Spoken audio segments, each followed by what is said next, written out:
로프 연결 시 일상에서 꼭 필요한 매듭법에 대해서 설명을 해보도록 하겠습니다. 로프를 두 겹으로 접었습니다. 반대편에도 마찬가지로 두 겹으로 접었습니다. 그래서 집어넣습니다. 여기서 이 로프를 완전히 일회전 후에 고리 속에 집어넣습니다. 마찬가지로 완전히 일회전 후에 같은 방향으로 집어넣겠습니다. 같은 방향으로 마찬가지로 11자 형태가 되겠습니다. 그래서 당겨주면 매우 튼튼한 매듭이 완성이 되겠습니다. 평행 상태입니다. 같은 방향으로 집어넣습니다.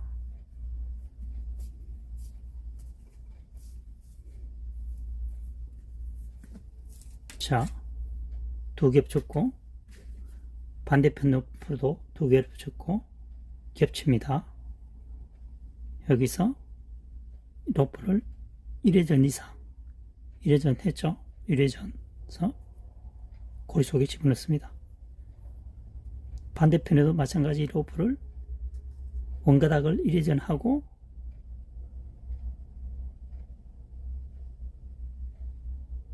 여기서는 이렇게 돼야 됩니다. 그죠? 이렇게 돼야만이 같은 방향으로 집어넣을 수 있죠. 당겨주면 튼튼한 매듭이 되겠습니다.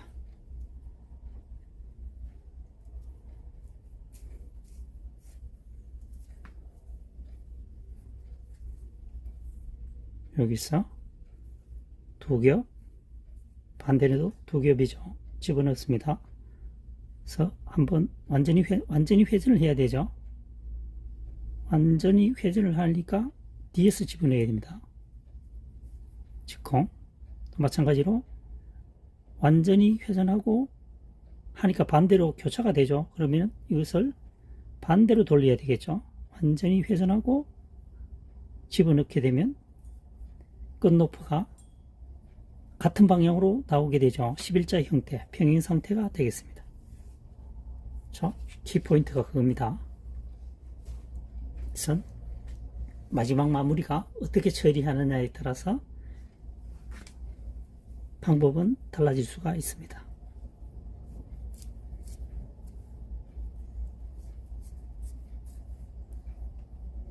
일회전, 자, 겹쳐 넣었습니다. 여기서 완전히 일회전 후에 일회전 하지 않고 하면 이렇게 되죠. 이렇게 됩니다. 일회전 다른 방향이죠. 이때는 반대로 돌려서 일회전해서 집어넣죠. 또 일회전이 안 됐으니까 여기서 일회전 후에 집어넣어주고 반대편에도 오른쪽으로 돌면 일회전이 안 되죠.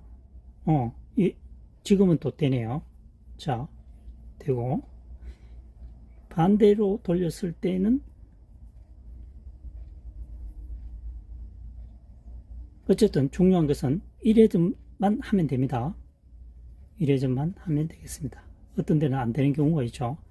그래서 처음에 어떻게 가닥을 꼬느냐에 따라서 방법이 달라질 수가 있습니다. 가장 중요한 것은 완전히 360도를 회전 후에 넣어야 된다는 거죠. 그래야 뭡니까? 인장 강도가 강해진다는 것입니다. 이번 시간에는 두 개의 로프를 좀 더 견고하게 연결하는 매듭에 대해서 설명을 해보도록 하겠습니다. 자, 두 겹으로 접고 반대편으로 두 겹으로 접기 전에 집어넣어서 접었습니다. 그래서 로프를 일반적으로 두 번 감는데 여기서 세 번 감아 보도록 하겠습니다.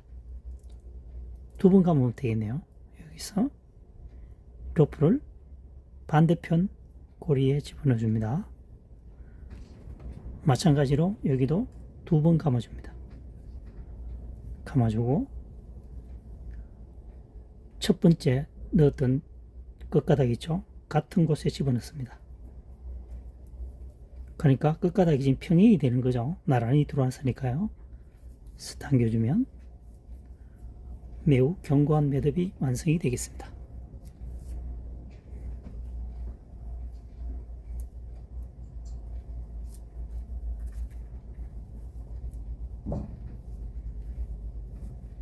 자, 접은 상태에서 반대편에 집어넣어서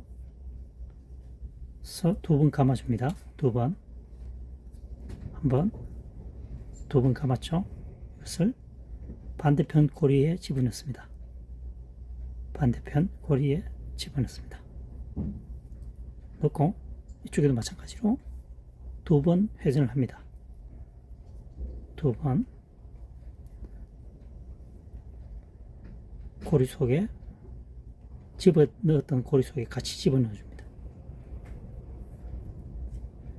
그러니까 끝매듭이 각기 다른 로프가 같이 나오는 거죠. 평행 상태를 유지해 줍니다. 그래서 당겨주면 매우 견고한 매듭이 되겠습니다.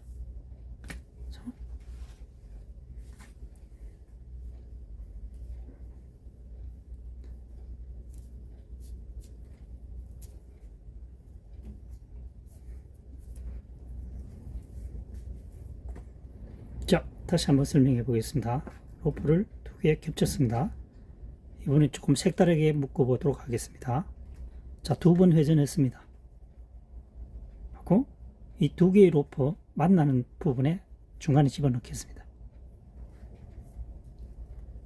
교집합에 집어넣는다는 얘기가 되겠습니다. 마찬가지로 2회전 하고 같은 교집합으로 집어넣으니까 꽃로프가 지금 평행을 이루어지는 거죠. 11자 형태로 빠져나오고 있습니다.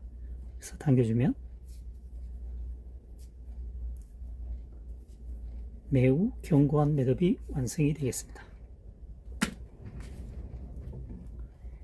해체는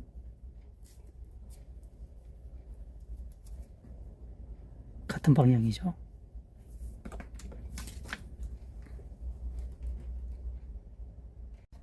이번 시간에는 단심입니다. 단심, 붉은 마음이죠.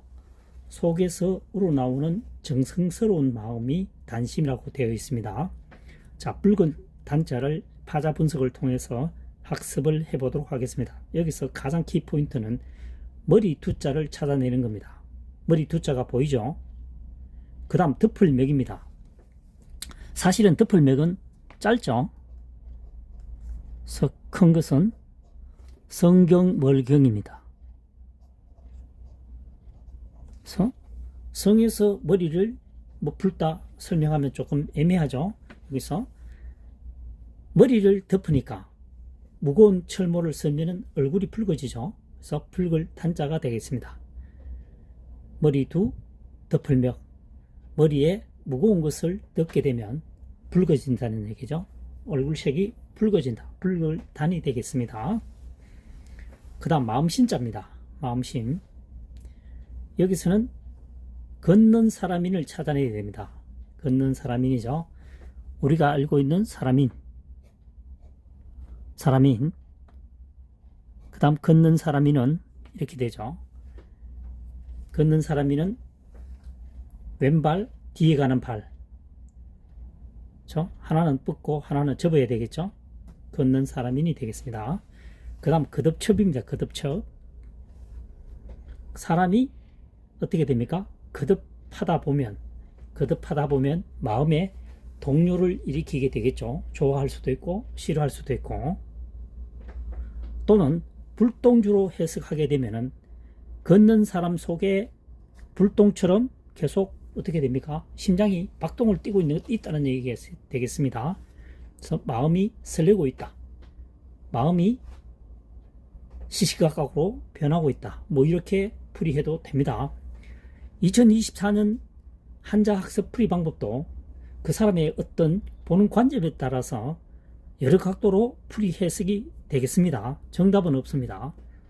가장 정확하게 또는 가장 오랫동안 두뇌에 기억 저장할 수 있도록 만드는 게 최고의 학습 방법이고, 또 한자사랑이 느끼는 부분은 뭐냐 하면은 주어진 한자 내에서만 이것을 접근해야지 다른 곳에서 빌려와서 사용하면 우선은 해결이 되지만 시간이 경과되면은 뭡니까? 추론할 수 없다는 얘기입니다. 대표적인 그 예가 상형문자죠. 상형문자. 코끼리상. 코끼리 옆모습 이 글자 안 쓰집니다. 하고자 할 위. 원숭이의 옆모습이 됩니까? 원숭이의 옆모습, 코끼리의 옆모습 안 됩니다. 이것을 추상적으로 풀이할 것이 아니라 어떻게 파자 분석을 통해서 분해해서 결합하면은 학습이 된다는 거죠.